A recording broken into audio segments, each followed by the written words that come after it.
Sai Krishna case में एक नया मोड़ सामने आया है। साई कृष्णा की फूफी और एडवोकेट कनका दुर्गा ने दावा किया है कि चंद्रबाबू से मुलाकात के बाद केस मुकम्मल तौर पर गलत सिमत में चला गया है। उनका कहना है कि साई कृष्णा की वालिदा विजयलक्ष्मी रोजाना अपना मौक़िफ़ बदल रही हैं और केस को गुमराह किया जा रहा।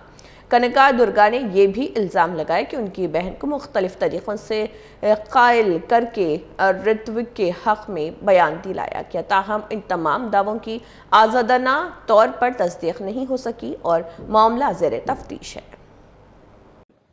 ఈ నెల 22వ తారీఖున నేను గాదె సాయి కృష్ణ గారి కేసుని ఒకసారి ఆన్లైన్లో చూశానండి. చూస్తే హేబియస్ కార్పస్ పిటిషన్ విత్డ్రా అని చెప్పేసి వచ్చింది. అందులో నేను వెంటనే ఆవిడకి ఫోన్ చేసి, అమ్మ నీ పిటిషన్ ఇలా ఏంటి విత్డ్రా అని వచ్చింది, ఒకసారి మీరు చూసుకోండి అన్న. అంటే ఆవిడ వెంటనే నా దగ్గరికి వచ్చి, నేను హేబియస్ కార్పస్ పిటిషన్ ఏం విత్డ్రా చేసుకోలేదు, సిబిఐ ఎంక్వైరీ వద్దని మాత్రమే విత్డ్రా చేసుకున్నాను అంది. కాదమ్మా ఒకసారి పిటిషన్ చూడని నేను చెప్పాను.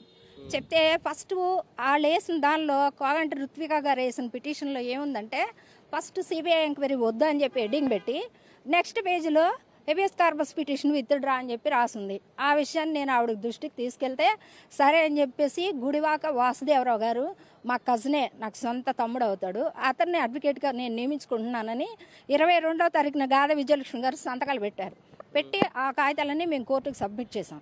సబ్మిట్ చేస్తే అదర్ సైడ్ నోటీస్ కూడా ఇచ్చాం.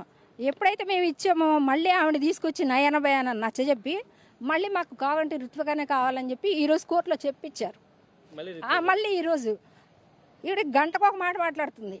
ఇందులో వాసుదేవరావు గారు తప్పు కానీ నా తప్పు కానీ ఏం లేదు, ఇక్కడ చేస్తుందంట. అసలు మెయిన్ ఈ పిటిషన్ వేసిన వాళ్ళే తప్పు చేస్తుంది.